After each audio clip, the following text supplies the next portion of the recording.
What's up YouTube, Webbers5 here, coming at you with the update to my Magician Pendulum deck following the ban list. Before I get into the profile guys, I want to apologise that this has been under a bit of delay. I've been really busy with work as we're coming up to the Christmas period. Also I spent a lot of time trying to test different ideas of what I wanted to do with the deck. Some of which worked, some of which didn't work, some of which was consistent, not consistent, etc, etc.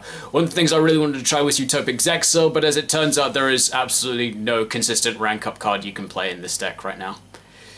Yeah, rip in peace Sergeant Chaos Force. But anyway, let me show you what I've done with the profile this time. Okay, so starting the profile off, I'll go with some of the standard stuff, the main Electromite Turbo cards. So starting things up is the standard triple chronograph and one time gazer. Just the simple, easy way of dropping a monster. Chronograph is the amazing extender, sets up for extra deck plays. Yeah, minimum explanation needed. Next, 2 Darkworm and 1 Gate 0. I cut Darkworm down to 2 because I was in the position that I didn't want to see it too much in my hand. Because I really just want to mill it straight to the grave. I'm still not playing Pendulum Call, so I didn't feel the need to. Though, based off some testing I've seen from other YouTubers and players online, Pendulum Call seems to be something that people are now playing at 3, so I might consider that. I know in the next couple of formats I'll probably be editing the deck again because I've seen a new build of the deck that I want to try. So I'll get onto that later, but yeah, I find 2 Darkworm is fine for the moment. Next, Mythical Beasts, so that's 3 Master Cerberus, 2 Jackal King, another easy standard Electromite Turbo, and then Jackal King acts as one of your negates later. Sucks that Master Cerberus is an 8, so you can't Pendulum summon him. Though with the recent showing of the new Pendulum spell card that's being released in the Anniversary box, which we'll probably get at April next year, that may be a thing of the past. So I might consider some options of stuff to do with the level 8 Cerberus, but we'll see I'll see how consistent it is. And then the last Electromite Turbo card I'm playing, I was sketchy about this first, but now I'm gonna go for it just because I thought, why not? 2 copies of Curtain Raiser. So my issue with Curtain Raiser to begin with was that it conflicts with Darkworm, because like if I open the way to special summon the Darkworm or I open the way to special summon the Curtain Raiser, I have to pick one of them because they both require you to have no monster in the field. But now I'm in the position like I just want to be able to make the Electromite quickly, so I thought I'm just gonna go for it. Plus he's a level 4 Dark, so opens up decent extra deck options. That's it for the Electromite base cards. Next, moving into the Magicians in the deck, playing 2 Oath Dragon, so mainly using him as 1 for a scale and then 1 either as the backup scale or the combo extender into the Naruto. Primarily using it as the backup scale. 3 Wisdom Eye, because it acts as any scale, minimum explanation needed.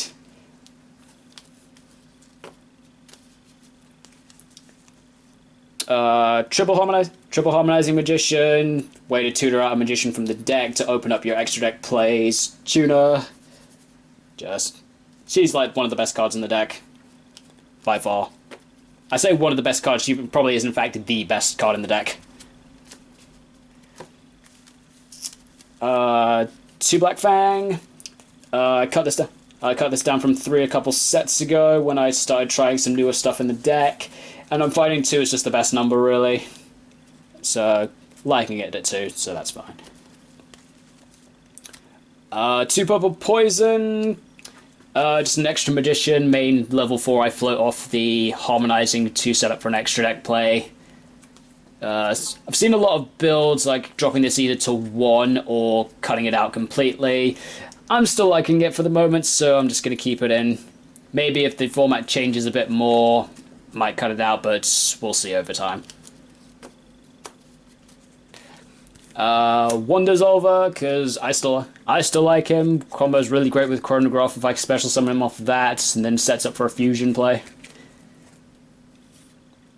Very underrated Pendulum monster, but I still think he's really good. And last in the monsters, 2 copies of Odd Eyes Persona. Just liking him for his negate of an extra deck monster, so just another generic negate. I'm not playing the Apex Avian build because through a lot of testing he can be good, but most people play it in the Pendulum Call variant, which I'm still not playing, so I find it's kind of bricky, but that's just how it is. So that's it for the monsters. Going into the spells in my deck. For the Dark Worm, 2 Dragon Shrine, 1 Foolish Burial. This is probably the best. This is definitely one of the best This is definitely just the best ratio for it, because you don't want to see Dragon Shrine too much, because it's a once per turn card, so if you see multiple of it, you're kind of dead with it in your hand. And then Foolish Burial can... And if you open both, you can do Dragon Shrine to send the Dark Worm, and then you can use Foolish Burial to send something else, so if you pop a Black Fang, you can res it back. Useful like that as well. 1 Pot of Desires. I'm happy with this at 2. I'm happy with it at 3. For the moment, I'm playing it at... But for the moment, I'm happy with it at 1 because I'm playing another draw card, which I find works quite well with the deck, and I didn't want to see too much of Desires. So, 1 is fine. And it's Desires, it's a +1, so playing it. 2 Celestial Observatory still. This is one of the ideas I came up with after Cybernetic Horizon. Synergizes with the level 6s in the deck. Works well if you want to put the Oath Dragon back in your deck, if you want to float it off the Wisdom Eye, or put the Jackal King back into your deck if you've got the Cerberus in hand. And while it's not a plus, it's just a good way to take care of those clogging hands, and since you play 3 Chronograph, it's pretty simple to use. And for some stuff I'm now playing in my side deck, it's pretty useful with some of that stuff as well, which I'll get to in a bit. Next spell I'm playing is Triple Call by the Grave, because now that it's back at 3, I can play this a bit more consistently in the deck. And frankly, the main issue I have with this deck is being stopped turn 1 off an Effect Veiler or a Ghost Ogre on my Electromite, and this just says no to that, so yeah. Giving it a go. So good like that. And it has its other uses as well. Next, one Super Poly, because Super Poly can't be stopped. My deck's all dark, so easy Starving Venom. And because I've main decked some Odd Eyes monsters, it's another way to make Vortex in the battle phase, so nice like that. And then the last spell I'm playing is just 1 Upstart Goblin. When I was at the last point of my deck, I couldn't figure out 1 card to slot in, so I just thought, I'll just play Upstart Goblin, because why not? It's also just a nice option if I put the Jackals on the field and I don't have any other spells to play, so I can just save that to the absolute last just to put some spell counters on them. Moving into the extra deck, I'm playing for the links, 1 Electromite, minimum explanation needed. It's the best link for Pendulum, so yeah. 1 Wee Witch's Apprentice, acting as one of my backup scales, because most of my deck is darks. A lot of my extra stuff is darks as well, so it gives them a power up. It's a very iffy backup scale if I'm in a dark specific matchup, though, particularly with danger still being a big thing, so iffy like that, but still works quite well. 1 Lamphalinkus, another backup scale as well, because it's just generic, 2 pointing down. My only issue with it is that it's not an effect monster, so kind of can be iffy if I'm trying to extend, like, into, say, a Boral monster. Because since he's not an effect, I can't use him to make Boral, which, in one of my recent tournaments, that cost me the game once I kind of forgot that he was a normal monster, but live and learn. Next link to is one of my extenders, Binary Sorceress. I decided to play this over Metaltron because A, I don't play the absolute variant, so that I don't have the easy way of doing Metaltron. There's very few moments I make Metaltron, and frankly, Binary Sorceress is much easier to make than Metaltron, and because of other stuff, and because of things like Boral Sword and my other links that have links that point sideways, there's a potential chance I can get Binary Sorcerer's first co-linked effect, which is if a monster co-linked to it battles an opponent's monster and deals damage, I gain the life points back, so pretty nice like that. It's just a nice cheeky thing. I was thinking of doing Proxy Dragon, but when I was looking through for my Link 2s, it turns out I don't actually have a Proxy Dragon, so... Plus, Binary Sorceress has a bit more attack, and and yeah, I like it for its effect as well. Next, my link 3 of choice is Triple Burst Dragon. Triple Burst Dragon. So Triple Burst, three amazing effects.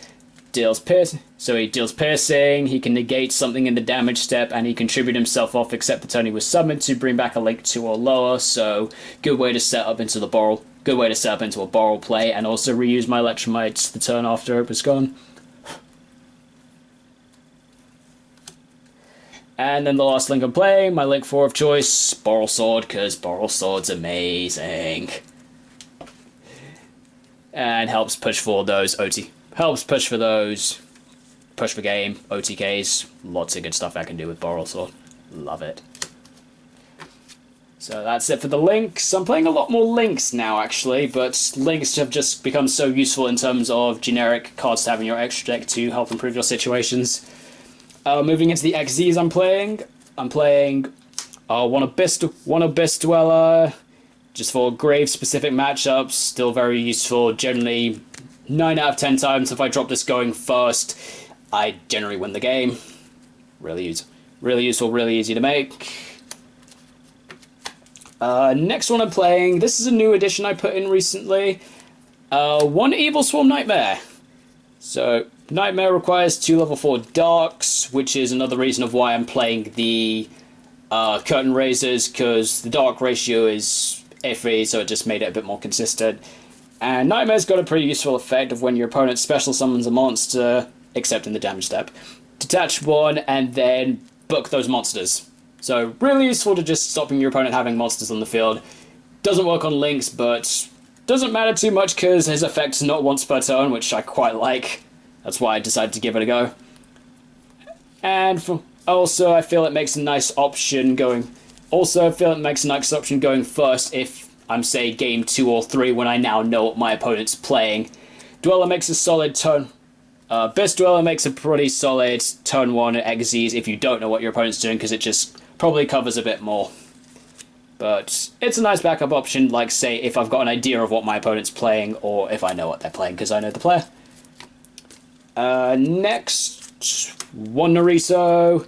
Nice negate of a spell or trap. Minimum explanation needed. And last XYZ I'm playing one Tornado Dragon just for generic back row removal. Another nice option going first if I'm against, say, a back row based deck. That's it for my XZs. For the Synchros I'm playing, this card I brought back recently. One Cyframe Lord Omega, because there's great. It's a nice option going first if I can, say, make my tuner. Say if I make an Electromite and then I spam out 4 level 4s, I can go Harmonizing Synchro into Omega, rip a card out, going first, to see if I can get an idea of what my opponent's doing, and then I can use my 2 remaining level 4s to make an XZs of choice for that situation. So, Omega just a nice way to snipe out my opponent's hand to give me an assist on what rank 4 to follow up with. And then one Supreme King Dragon Clearwing, because built-in board wipe, why not? Love that. And then into the fusions I'm playing, one Odd Eyes Vortex, because negate, no explanation. One Gatling Ghoul, because I played the Dissolver variant, so he's just a really great way to burn for game. Haven't done it as much recently, but it comes up every now and then, which is nice. And finally, one Starving Venom Fusion Dragon. This is the main purpose of the Super Polymerization in my deck. It's a great Super Polarization being a great way to disrupt my opponent if they've got a big dark, like, say, any Boral monster, any danger. I just go Super Poly, get rid of that, and since most of my deck is dark, I just fuse it with something of mine, make Starving Venom. Yeah, just a great way. Love having Super Poly back. And then going into my side deck, guys, naturally just use my side deck as a guideline. Naturally base your side deck based on, like, competitive meta or what's at your locals. And this is what I've gone with. This first card in my side deck, I want to give a shout out to JK Trick for suggesting this. I'm starting off with 3 Amorphage Sloth. So I used to side this several formats ago, and it was a really great side. And now I feel we're back in the format where I think it could be really useful again. So Sloth as a monster prevents both players from special summoning monsters from the extra deck except Amorphage monsters. So great way turn 1 against any extra deck specific deck, which is essentially 90% of all decks currently in the game. And if I open multiple copies of Sloth, I can scale one Sloth, Pendulum summon the other one, and then I get the Pendulum effect of Sloth, which is neither player can add cards from their deck to their hand except by drawing them. So, yeah, really good against Sky Striker, Thunder Dragons. Again, 90% of the meta. Yeah. And also the other advantage I find of this is Sloth is a level 6 monster, so that's really useful with the Celestial Observatory I am playing if I need to get rid of the Sloth so I can make an extra deck play. So again, big shout out to JK Trick for suggesting this for me. Thank you very much. I think it could work really well. Next in my side deck, playing 3 Dino Wrestler Pancratops. This card was probably one of the most side deck cards in past several YCS events. It's just a generic special summon. Really great card for going second, because if your opponent controls more monsters, you just special summon it, then you tribute a Dino Wrestler to pop a card. So really just great out to Floodgates. So great out to Floodgates or baiting back row. And it's also a level 7, so Pendulum summonable if you open multiple of them. And it's a quick effect, so you can do it on your opponent's turn. Yeah. Just really was hoping this card would get a super rare reprint in the OCS pack, but there's still a chance in the next one. We'll see. Next card on my side deck. This next one is kind of just a cheeky one that I came up with based on current stuff at my locals. I've decided to side deck, and it's also a nice throwback to the original series. I've decided to side deck 3 copies of D-Fusion this format, because ever since Prank Kids just won that YCS by complete surprise because no one was prepared for it, loads of people are just picking up Prank Kids at my locals recently, plus Thunder Dragons are a thing. Originally for my side, plus naturally of course there's Dark Magician 84 who does lots of fusion based decks, so I decided to give D-Fusion a try. I was originally thinking, I could just play Dimensional Barrier because it covers a bit more summoning methods, but Dimensional Barrier is only really good if I'm going first, and if I'm going second against a fusion-based deck, D-Fusion's really good like that, because if you say get turn 1 Colossus or turn 1 Titaned, you can just, in your draw, since it's a quick play spell, you can just go standby phase, D-Fusion, target that fusion monster, put it back in the extra deck. And then they either have to respond, or it's just getting a Floodgate one of those Floodgate monsters out the way. Yeah. And then Prank Kids. I haven't really read too much into what the fusions do, but just a good way to try and get around those. And get rid of them. So yeah. Very specific to fusion-based monsters, but I've noticed a lot of fusion-based decks are coming out in my local, so I've decided to just give this a try and see how it works. Next, 3 red reboots. Altergeist is still a little bit of a thing. I'm also noticing Paleo Frogs are making a comeback with Trap Trick now a thing. God, Trap Trick is such a good trap. Yeah. So yeah, red reboot just as a way for those trap-based decks. So, yeah. And then finally the last card on my side. 3 infinite impermanents. Prefer it to affect Veiler, because it's useful because it's not bad if I'm going first as well, because I can always set it, and then I can negate something later. And then if it's set, it's got the secondary effect of negating whatever in the same column as it, so useful like that. But Veiler would be a nice budget alternative, because Veiler's been reprinted so many times, even in common, so... Okay, so that's the profile, guys. Hope you guys enjoyed it. Be sure to like the video if you did, and leave your comments in the description in what you thought of it. Once again, shout out to JK Trick for that suggestion in my side deck. I really hope it works well in the tournament I've got this evening. I'll probably do another deck profile update, I'd say probably February after Savage Strike, because I don't anticipate too much is going to change within the next month or so with the deck.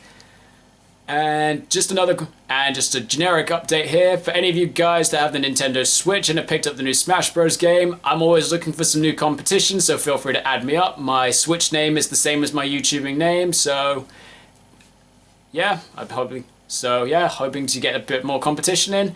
Thank you so much for watching, guys, and I will see you next time.